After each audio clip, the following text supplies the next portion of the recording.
திருச்சிற்றம்பலம். ஸ்ரீமத் கச்சியப்ப சிவாச்சாரிய சுவாமிகள் அருளிய கந்தபுராணம் பாகம் 101 மகேந்திர காண்டம் சூரன் அமைச்சியல் படலம் பகுதி 2. காலச்சித்து என்ற ஒரு மந்திரி எழுந்து சொல்கின்றான். திருச்செந்தூரில் இருக்கின்ற சிறுவனான முருகன் பூதங்களான கூட்டத்தோடு இந்த இடத்திற்கு வந்தான் என்றால், அரசே, நீ ஒரு சில ஆட்களை போரிட அனுப்புவதுதான் சரி. இதற்காக மந்திர ஆலோசனை சபையெல்லாம் நடத்த வேண்டுமா? மன்மதனின் தந்தையான நாராயணனை மற்றும் இந்திரதேவனை, ஜெயந்தனை, மற்றவர்களை வென்ற நாள் அதிலே மிக்க சிறப்புடன் எம்மை நீ அழைத்து சபை கூட்டி இவ்வாறெல்லாம் நீ கேட்கவில்லை. அப்படிப்பட்ட நீ இப்பொழுது ஒரு குழந்தைக்காகவா இந்த மந்திராலோசனை சபையை கூட்டியிருக்கின்றாய்? தேவர்கள் ஒடுங்கப் பெற்றார்கள், ராட்சசர்கள் நம்மிடம் அச்சம் கொண்டார்கள், அஷ்டதிக்கு பாலகரும் நமது ஏவலினை செய்வார்கள். இவர்களை விடவா மேலான வலிமை உடையவனாக அந்த பூதங்கள் இருக்கின்றன? அரசே, என்னை போரிட அனுப்பி எனக்கு உத்தரவு கொடு. நான் சென்று சிவபெருமான் குமரனை, பூதகணங்களின் வீரர்களை என் கையிலே இருக்கின்ற காலபாசம் என்ற நாணால் கட்டி இங்கு இழுத்து கொண்டு வருவேன் என்று காலச்சித்து என்ற மந்திரி பேசி முடிக்கின்றான். அதை கேட்டு சண்டன் என்ற பெயருடைய அசுரர் தலைவன் சொல்கின்றான், பூதங்களும் அந்த பூதங்களை படையாக துணை கொண்ட மழலை சொல் மாறிடாத குழந்தை, அந்த குழந்தைக்கு உற்ற தொழிலை செய்கின்ற சில பேரும், இவர்களெல்லாம் வலிமை வாய்ந்தவர்கள் என்றா இந்த மந்திராலோசனை சபையை கூட்டியிருக்கின்றாய்? இந்த அற்பமானவர்களுடன் போரிடுவதற்காக ஆலோசனை வேறு நடத்திட வேண்டுமா? என்னை போருக்கு அனுப்பு, நான் அத்துணை பூதங்களையும் கொல்வேன், அந்த குமரனையும் வெற்றி கொள்வேன். யாராக இருந்தாலும் சரி, அவர்களையும் நான் முடிவாக்குவேன். உங்களது கட்டளை இல்லை, எனவே இவ்வளவு நேரம் நான் தாழ்ந்து நிற்கின்றேன் என்று சண்டன் என்பவன் சொல்கின்றான். அந்த நேரத்தில் அனலி என்ற அசுர சேனாதிபதி எழுந்து நின்று கோபமும் புன்சிரிப்பும் உடன் தோன்ற சிறிது அக்கறையுடன் சில வார்த்தைகளை சொல்கின்றான். நாங்களோ அசுர குலத்தவர்கள், எம்மை எதிர்த்து போரிடுவதற்கு ஒரு குழந்தை சிறுவன் என்றாலும் மிக்க கோபத்துடன் எதிர்கொண்டு அப்பிள்ளையோடு நாம் போர் செய்ய செல்லாமல் இங்கே ஒரு சபை கூட்டி இருக்கின்றோமே, இது அசுரர்களாகிய நமக்கு அழகா என்று அனலி கூறி முடிக்கின்றான். இனி சிங்கன் என்ற அசுர சேனாதிபதி சொல்கின்றான், அரசே கேளுங்கள். கொடும் தொழிலுடைய வீரரை வரவழைத்த தன்மையும், எல்லோரும் நாங்கள் மந்திராலோசனை செய்ய சபை கூடி இருந்துள்ளதும், இவையெல்லாம் அந்த குழந்தையின் வலிமையை சிந்திப்பதற்காகவா? இது எவ்வளவு வீணான செயலாக ஆகிவிட்டது. யாராக இருந்தாலும், அந்த குழந்தையாக இருந்தாலும், நான் ஒருவனை தனியாக சென்று போர் செய்து அவர்களை உலையச் செய்வேன். என்னுடைய வலிமையை பற்றி இங்கு பேசுதல் முறையல்ல. ஆகவே என்னை போர் செய்ய அனுப்புங்கள், நான் வெற்றியோடு வருகின்றேன் என்கின்றான் சிங்கன்.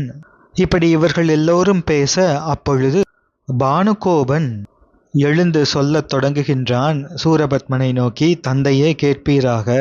கிரௌஞ்சமலையுடன் தாரகாசுரனை குமரமூர்த்தி கொன்றிட்ட அப்பொழுதே என்னை அழைத்து அக்குமரனுடன் நீங்கள் போர் செய்ய அனுப்பவில்லை. அல்லது என்னை அழைத்து, மகனே இப்படி நடந்துள்ளது, என்ன செய்யலாம் என்று ஆலோசனை நடத்தவில்லை. இவ்வளவு நாளும் தாமதித்து இருந்துவிட்டு இன்று மட்டும் நீ இதை ஆலோசிப்பது எனது தந்தையே என்ன காரணம்? பெரும் வஞ்சனையுடன் தேவன் ஒருவன் தூதுவன் என்ற போர்வையில், ஆனால் தூதுவனின் கடமையல்லாத போரை செய்தான். இன்னமும் கடைவாய்ப்பல் நன்றாக கூட முளைத்திடாத ஒரு பிள்ளையை அவனோடு போர் செய்ய இத்துணை மிகவும் பெரியவனாக இருக்கின்ற நீ விடுக்கலாமா? என்ன மடமையான செயல் என்று இகழ்கின்றான். தன்னுடைய தந்தையான சூரபத்மனை இகழ்கின்றான் பானுகோபன். தூதுவன் ஒருவனால் 1008 அண்டங்களை ஆள்கின்ற நீ பெரிதும் சங்கடப்பட்டாய் என்ற பழியான வார்த்தையை பெற்றுக்கொண்டாய். தந்தையே, உனது அறியாமையான செயலால் இதை நடத்தி முடித்துள்ளார். எனது தம்பி இறந்ததும் நகரம் அழிந்ததும் எல்லாம் உன்னுடைய அறியாமை ஆகும்.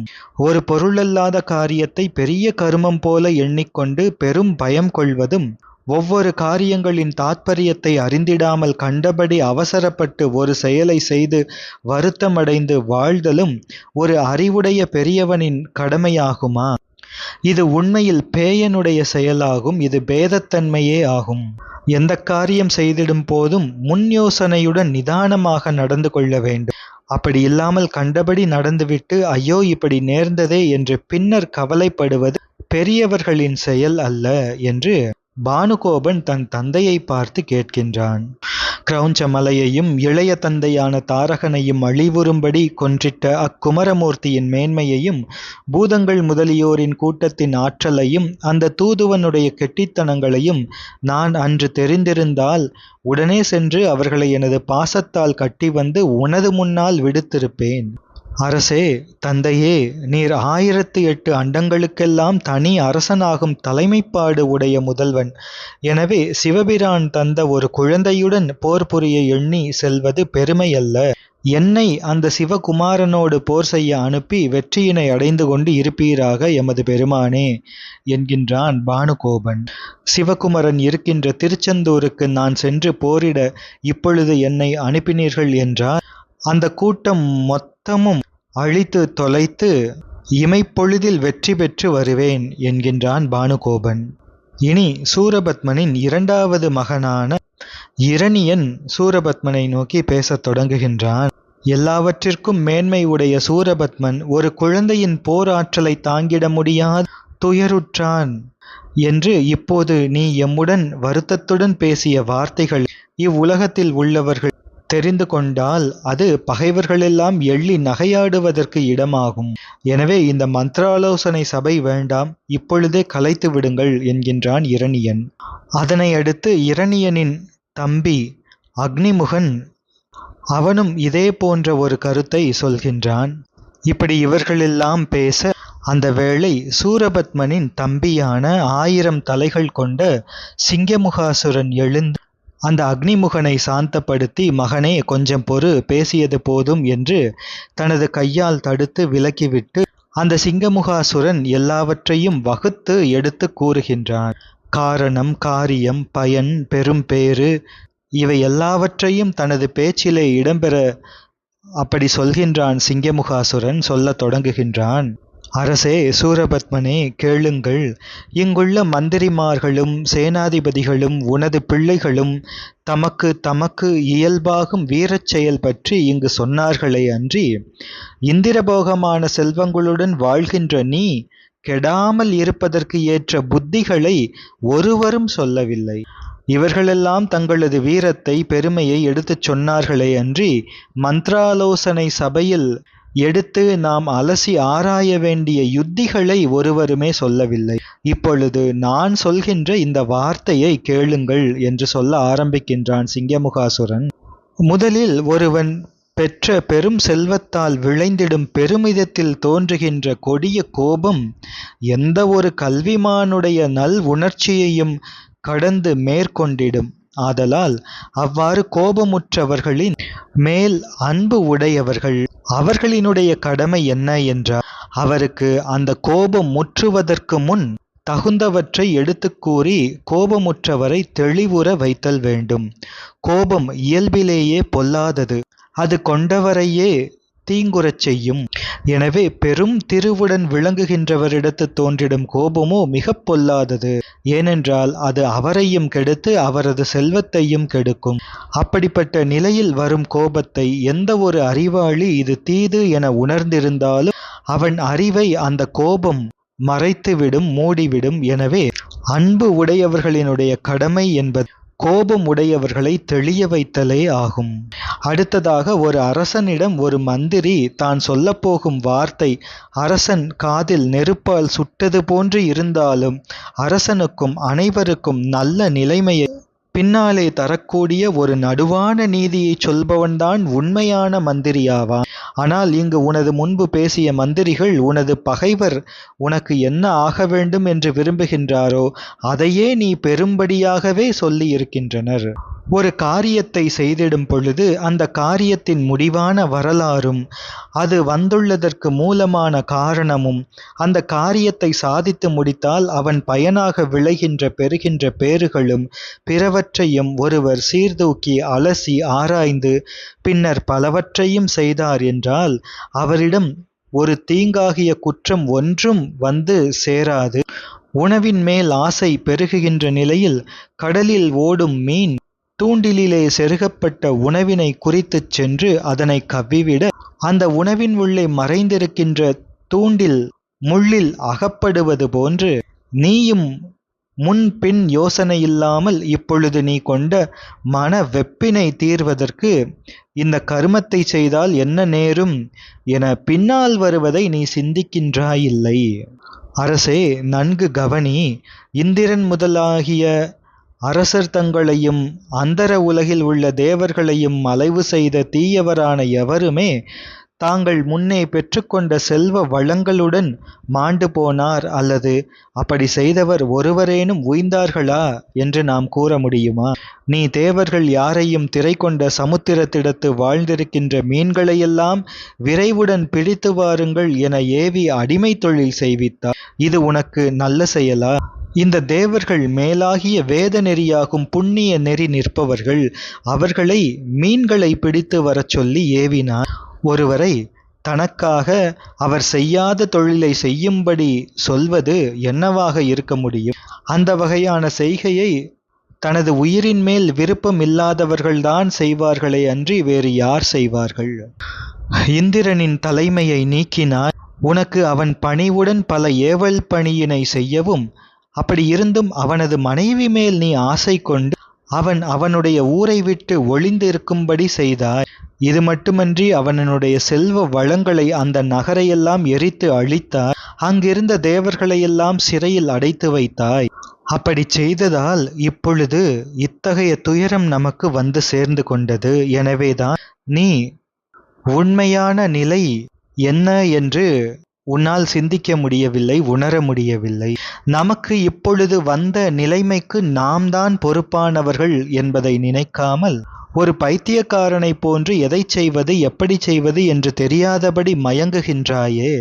தேவ உலகம் எரிந்து அழிந்து போன நாளில் இங்கு கொண்டு வரப்பட்ட தேவர்களை அன்று நீ சிறை வைத்தாய். அவர்களை நீ இன்னமும் சிறையில் இருந்து நீக்கவில்லையே. இரக்கம் என்பது கொஞ்சம் கூட இல்லாமல் போய்விட்டது உன்னிடம். உன்னுடைய இந்த கொடும் செயலை கண்டுதான் 6 முகமுடைய பகவான் உன்னுடன் போர் புரிய எழுந்தருளி வந்திருக்கின்றார். எனது அண்ணனே, இன்னும் கேளும். எமக்கு இந்த பேற்றையெல்லாம் தந்தவர் சிவபெருமான். எமக்கு நீங்கள் 108 யுகம் வரை இனிதுடன் வாழ்வீராக என்று வரமும் தந்தருளினார் சிவபெருமான். அவ்வாறு ஈசனால் கூறப்பட்டு அருளிய அந்த காலமும் முடிவாகி கொண்டு வருகின்றது என்பதை கூட நீ தெரிந்து கொள்ளாமல் இருக்கின்றாயே. விதியின் வலிமையை யார்தான் தீர்த்து கொண்டவர்? அண்ணனே, அன்று நெற்றிக்கண்ணுடைய எம்பிரான் சிவபெருமான் நம்மை நோக்கியருளி, எத்தன்மை உடையாரும் உம்மை வெல்ல முடியாது, ஆனால் எமது சக்திதான் உம்மை வென்றிடும் என்று வரம் கொடுத்தாரே உனக்கு. அதனால்தான் விஷ்ணுவாலும் வெல்ல முடியாத தாரகனுடைய உயிரை 6 முகமுடைய குழந்தை நாயகரான பெருமான் செலுத்திய வேல் உண்டது. இதை நீ நன்றாக தெளிந்து கொள். ஏழைகளாக இருக்கின்ற அத்தேவர்கள் யாரையும் சிறையிடத்தில் நீ அடைத்து வைத்தாயே. இந்த செயலால் உனக்கு வந்த பயன் யாது? அது துன்பமாகவே முடிந்து கொண்டது. எனவே உனக்கு நன்மை அல்லது பயன் எதுவும் தந்திடாத அற்பத்தனமான செயலை செய்து பின்னால் வேதனைப்படுவது பெரியவர்களினுடைய செயல் அல்ல. எனது அண்ணனே, இதை இன்னும் நீ பார். தனது தாய் தந்தையரை, குருவை, சிறு குழந்தைகளை, பெண்களை, குறைவெல்லாம் தீர்ந்த விரத நெறியை கடைபிடித்து நிற்கின்ற முனிவர்களை, மேலான நெறிகளின் வழி ஒழுகிடும் பெரியவர்களை, அரிய வேத விதிப்படி தொழில் செய்யும் பிராமணர்களை துயருறுத்தி தண்டித்தவர்கள் மிக கொடுமையாக இருக்கின்ற 28 கோடி நரகத்திலே சென்று துன்பப்படுவார்கள். இத்தகைய பெரியவர்களையெல்லாம் தண்டித்தவர்களுக்கு உறுதியான வழி நரகம் ஒன்றுதான். எனவே எனது அண்ணனே, நீ தேவர்களினுடைய சிறையினை நீக்குவீர் என்றால் குமரனான கடவுள் இவ்விடம் வந்து போர் புரிவதற்கு திருவுள்ளம் கொள்ள மாட்டார். நம்முடைய குற்றத்தையும் சிந்தையில் கொள்ள மாட்டார். நாளைக்கே ஓர் இமைப்பொழுது முடிவதன் முன்பே திரு கைலாய மலைக்கு மறுபடியும் சென்றிடுவார் முருகப்பெருமான். இதனை நீ தெரிந்து கொள், தெளிந்து கொள். அப்படி இல்லாமல் தேவர்களது சிறையை நீ விட்டுவிடாமல் இருப்பாய் என்றால் பகைவர்களது முப்புறங்களையெல்லாம் சுட்டிட்ட நெற்றிக்கண்ணுடைய சிவபெருமான் தந்த குமரனாகும் கடவுள் நம்முடைய அசுரர் குலமெல்லாம் தொலைவுறும்படி அழித்து உம்மையும் சங்கரிப்பார், இது உண்மையாகும் என்று கூறுகின்றான் சிங்கமுகாசுரன். மற்ற அனைவரும் பேசியது போல போர் செய்திட வேண்டும் என்று பேசாமல் போர் வேண்டாம் என்று தடுத்து இந்த வார்த்தையை சிங்கமுகாசுரன் பேசி நிற்கின்றான். சூரபத்மன் இதனை கேட்டு தனது பெரிய கையை தட்டி பெருமூச்செறிந்து உரப்பி மிக கோபம் கொண்டு இவ்வாறு சொல்கின்றான். சிங்கமுகனே, என்னடா இது? எனது ஏவல் தொண்டுகளை செய்து முடிக்க முடியாமல் இன்னமும் காணாதபடி ஒளிந்து ஓடிப்போன இந்திரதேவனுக்கும் தேவர்களுக்கும் சிறு குழந்தைக்கும் சிவபெருமான் இருக்கின்ற கைலை மலையை காவல் கொள்கின்ற பூதங்களுக்கும் பயந்து விட்டாயா சிங்கமுகனே? உனக்கு என்ன புத்தி கெட்டுவிட்டதா? நீ மூவராலும் வெல்ல முடியாத வலிமை கொண்டவனே, நீ மறந்து விட்டாயா? எனக்கான முடிவான காலம் இந்த நேரத்தில் என் வாழ்நாளின் எல்லையை சிவபெருமான் வகுத்திட்டதும் சிவபெருமானது பெரும் சக்தியே நம்மை கொன்றிடும் வென்றிடும் என்று சிவபெருமான் சொல்ல நான் முன்பு கேட்கவில்லை. இப்படியான வஞ்சனையையும் சூழ்ச்சியையும் புதிதாகவா நீ இப்பொழுது எடுத்துச் சொல்கின்றாய் தம்பி? அப்படி 108 யுக காலம் வரையும் சொல்லற்கரிய திருவோடு நீவிர் வீற்றிருந்து அரசு செலுத்தி வருவீராக என்றுதான் எம்பிரான் கூறி அருளினாரே அன்றி அந்த கடவுள் எனக்கு கொடுத்த அழிவில்லாத பேற்றை யாரால் விளக்க முடியும்? கடவுளது கூற்று பிழையாகி போக முடியுமா? ஆதியாகிய சிவபெருமான் அன்று எம் பெரும் சக்தியே அல்லாது வேறு எந்த பகைவரும் உம்மை வெல்ல மாட்டார்கள் என்று எனக்கு அருளினாரே. சக்தியும் சிவமும் வேறு ஆகுமா? இல்லையே. எனவே வரத்தை கொடுத்தவரே எம்மை கொல்வார் என்பது பிழையாகும். தாரகாசுரன் எம்மைப் போல நல்ல யாகத்தை செய்து அழிவில்லாத வரத்தை பெற்றுக்கொள்ளவில்லை. அதனால் அவன் இறந்து போயினான். எனது இளைய மகன் வஜ்ரவாகுவும் அந்த தூதுவனோடு செய்த போரில் இறந்து போயினான். இதுதானே குறை? நானோ அண்டங்கள் 1008ஐயும் தனி அரசாட்சி செய்து கொண்டு இருக்கின்றேன். தேவர்களது குலம் முழுவதும் எனக்கு ஏவல் செய்யும்படி இருக்கின்றேன். யார் வந்து என்னை எதிர்த்திட்டாலும் நான் தோல்வி அடைய மாட்டேன். எனக்கு நிகராக யாரேனும் உண்டா? சொல்வாயாக. என்னை போன்று 1008 அண்டங்கள் முழுவதையும் ஒரே தனியான ஆக்ஞா சக்கரத்தின் கீழ் வைத்து ஆண்டு கொண்டு வந்தவர் இதுவரை யாராவது இருக்கின்றார்களா? பிரம்மதேவனும் நாராயண கடவுளும் நான் தேவர்களை சிறை செய்து வைத்திருப்பதை பார்த்திருந்தாலும் எனக்கு மிகவும் பயம் கொண்டதனால் ஒன்றும் செய்ய முடியாமல் இருக்கின்றனர். அப்படி இருக்க இந்த தனியனாகும் இந்த குழந்தையா என்னை வென்றிட வல்லமை உடையவன்? எக்காலத்திலும் வேறுபாடு அடைந்திடாத வஜ்ர உடம்பும் வலிமையும் முடிவு என்பது இல்லாத வாழ்நாளும் பெற்றுக்கொண்டு இருக்கின்ற என்னை எத்தகைய ஒருவராலும் ஒரு ஊறுபடுத்திவிட முடியாது என்றால் என்னுடன் இப்பொழுது போரிட்டு ஒரு பாலகன்தான் என்னை கொல்லப் போகின்றானா? நன்றாக இருக்கின்றது. வானில் இருக்கின்ற சூரிய பகவானை அது ஒரு நல்ல கனி என்று கண்ணில்லாத ஒரு குருடன் நினைந்து அதை பிடிக்கும்படி கையில்லாத இன்னும் ஒருவனுக்கு காட்டும்போது அந்த கையில்லாதவன் சென்று கண்ணில்லாதவன் காட்டிய சூரிய தேவனை பிடிப்பது போலத்தான் அந்த பாலகன் என்னை கொன்றுவிடுவான் என்று சொல்வது இருக்கின்றது. இந்த வார்த்தைகளை சூரபத்மன் எடுத்து சிங்கமுகனுடன் கூறி நிற்க அந்த வேளை பல தலைகளை உடைய சிங்கமுகாசுரன் என்ற தம்பி சூரபத்மன் சொல்கின்ற இவற்றையெல்லாம் நன்றாக கேட்டுக்கொண்டு பின் தமையனான சூரபத்மனை நோக்கி, அண்ணனே, நான் இன்னும் ஒன்று உன்னிடம் சொல்வேன், என்னை கோபிக்காதீர்கள் என்று எடுத்துச் சொல்ல ஆரம்பிக்கின்றான் சிங்கமுகன். அப்படி சிங்கமுகாசுரன் இப்பொழுது சொல்கின்ற வார்த்தைகள் வேத ஆகமங்களின் சாரமாக இருக்கின்ற அருள் உடை வாக்குகள். அதனை தொடர்ந்து சிந்திப்போம். திருச்சிற்றம்பலம்.